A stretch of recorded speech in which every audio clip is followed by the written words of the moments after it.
sommes très satisfaits du déroulement de la campagne. Les producteurs de l'entente de Diouloulou ne ratent jamais l'occasion de s'illustrer davantage. Et cette année encore, le comportement du riz est très satisfaisant en cette période de l'année. On voit quand même un bon comportement des plants, comme vous l'avez constaté sur le terrain. Et que ce que vous avez vu ici, je pense que tout cela se répercute dans les autres spéculations. Cependant, ce n'est pas par hasard que de tels résultats sont obtenus chaque année. Le premier facteur extrêmement important, c'est le facteur pluviométrie. Vous savez, nous dépendons exclusivement de la pluviométrie. Alors quand on regarde les cumuls, à pareil moment de l'année, on est au mois d'octobre, donc il a fait plus de 60 jours de pluie, donc depuis juillet à nos jours, pour un cumul qui dépasse largement les 1000 mm, donc on a eu une pluviométrie excellente et surtout une très bonne répartition. Ça peut expliquer le comportement intéressant des cultures. L'autre facteur important, c'est la mise à disposition des producteurs d'intrants de qualité et surtout aux périodes souhaitées. Les producteurs de l'entente de Diouloulou ne sont jamais laissés à eux-mêmes. L'autre aspect également important, c'est l'accompagnement technique, l'appui conseil que l'entente de Diouloulou dérive à ses producteurs. Si vous voyez ces parcelles, elles répondent quand même à des normes de production. Parce que nous faisons des semences, donc on est plus connu dans les semences qui a ces exigences et autres. Donc le respect des itinéraires techniques également a beaucoup contribué à ces résultats extrêmement encourageants que nous sommes en train d'observer présentement. Là, je peux dire que tout ça, c'est le fruit du travail de l'entente de Diouloulou. L'entente de Diouloulou vraiment nous a accompagnés tout au long de notre processus de en tout cas, production de riz de semences. Donc à chaque fois, c'est l'entente qui nous donne de la semence et c'est lui-même qui nous donne aussi de l'engrais. Et en plus de ça, l'entente a aussi des animateurs qui sont très expérimentés dans le domaine de la production. Mieux, chaque année, les innovations viennent apporter une plus-value à la campagne agricole. Donc j'ai fait une nouvelle expérimentation pour passer au remembrement. Et vous l'avez constaté, on a aujourd'hui, on est dans des parcelles de 25 mètres carrés. Et là, ça facilite le travail, mais aussi pour ce qui concerne le travail est vite fait. Ici, on a repiqué une seule journée, le 7 septembre qu'on a repiqué. Et vous voyez la taille du riz. Si c'était avec la pratique habituelle, traditionnelle, donc jusqu'au moment où nous sommes, le riz allait traîner. Ensuite, il y a quand même l'aspect conseil et surtout les formations qui ont été faites. C'est un aspect extrêmement important parce qu'on dispose d'une équipe technique composée d'animateurs qui se charge de tout ce qui est formation et surtout accompagnement pratique sur le terrain. Mais d'autres innovations également, c'est l'introduction de la mécanisation. Vous avez vu à Baline quand même que le système de remembrement quand même est en train de prendre marche. Ici à Kabylie, beaucoup ont remembré. La parcelle derrière moi, c'est un remembrement, c'est le fruit du remembrement. Donc c'est toute cette technologie qu'on est en train, en tout cas c'est ce paquet qu'on est en train de mettre en place qui fait qu'il y a des innovations majeures qui permettent en tout cas aux producteurs vraiment, si on a une très bonne pluviométrie, vraiment d'avoir une excellente production.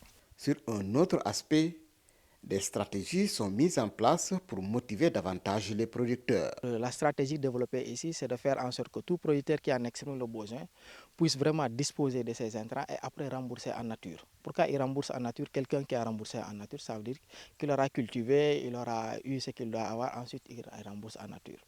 Voilà. Donc c'est important et les producteurs, on peut se voir dans le système.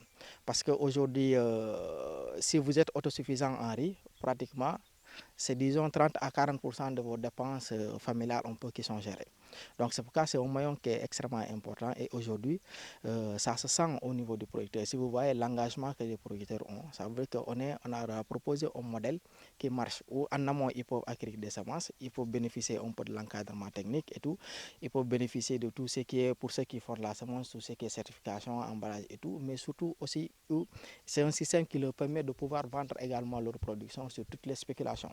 Donc ce qui fait que du point de vue du producteur, c'est un intérêt vraiment important, ce qui fait que c'est des gens qui s'accrochent à leur coopérative, qui s'accrochent un peu à Entente Diouloulou et aujourd'hui quand même le résultat est en train d'être visible dans leur famille.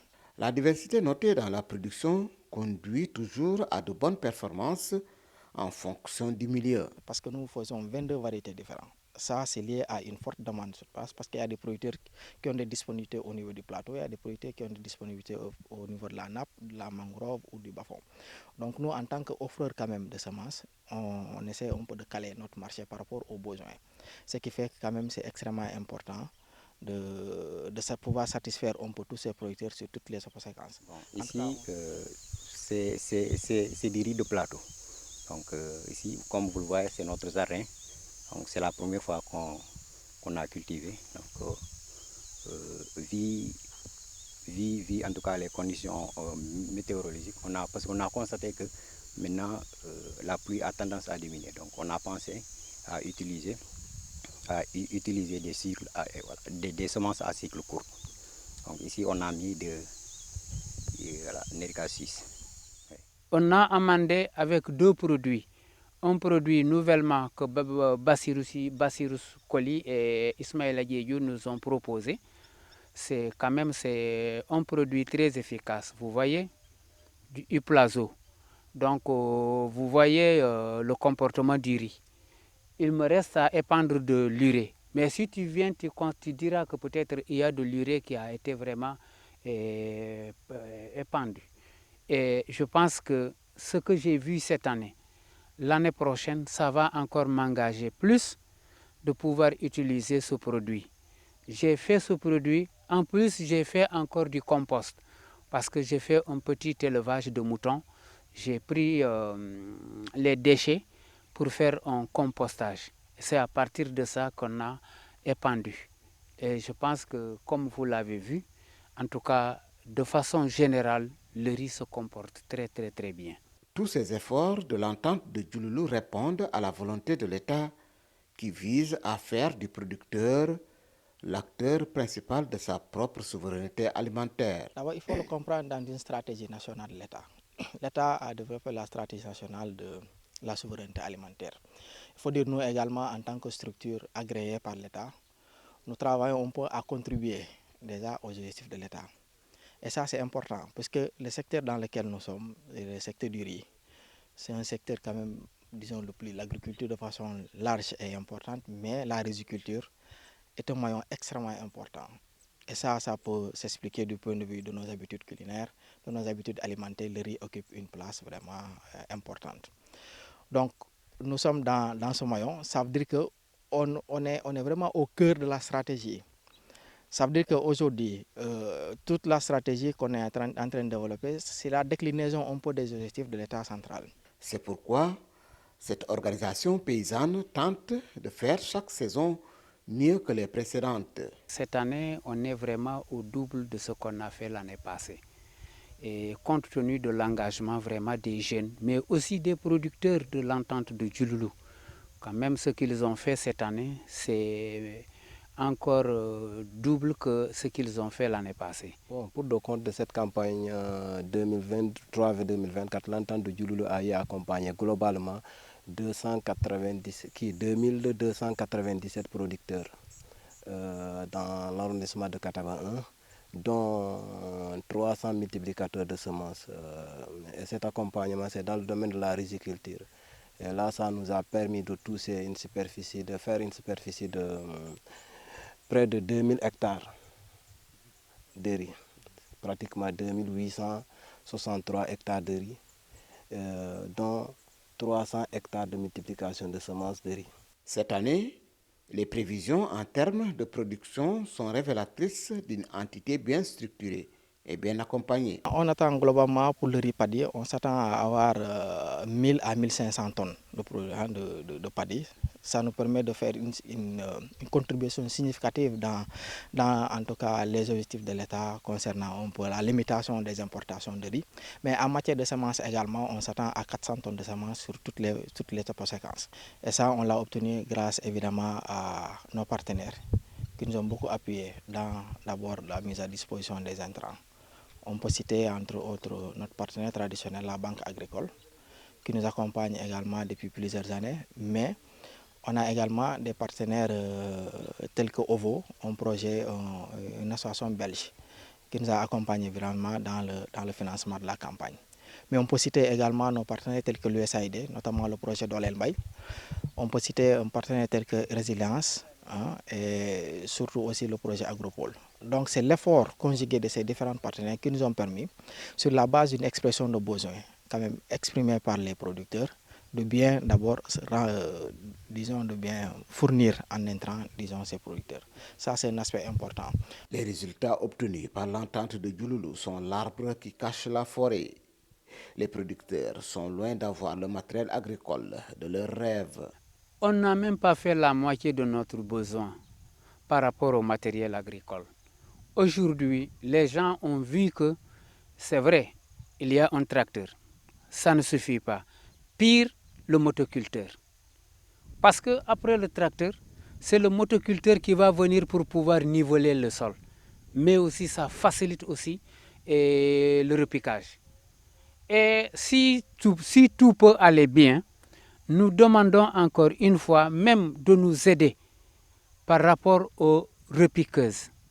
Et pourquoi pas même le matériel post-récolte. Nous allons vers la récolte.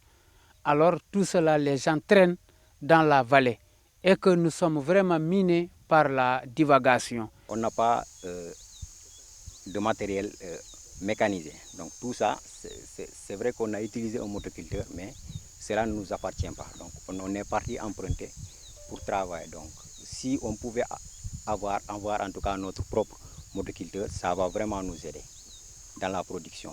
Et vraiment, on pense que si demain ou après-demain, on a notre propre motoculteur, on peut faire plus.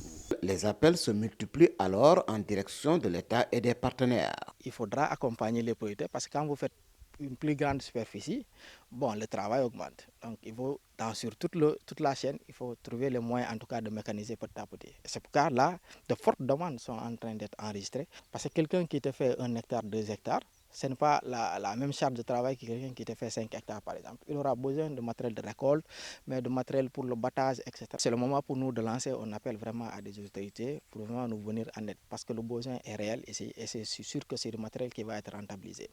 Voilà, l'autre aspect également, nous utilisons d'autres moyens, d'autres types de financement alternatifs. Par exemple, avec l'association belge OVO, il y a une partie qui est destinée un peu au financement du matériel post-récolte, où on est en train de terminer un marché sur l'achat de 3 batteuses ARI, qui pourra nous permettre un peu d'aller très rapidement après la phase de récolte. Même si l'accompagnement reçu de l'État et des partenaires est encore en deçà des attentes, cette organisation paysanne a permis à beaucoup de ses membres d'être autosuffisants en riz. Il faut alors maintenir la dynamique, l'améliorer et l'encadrer à tout point de vue.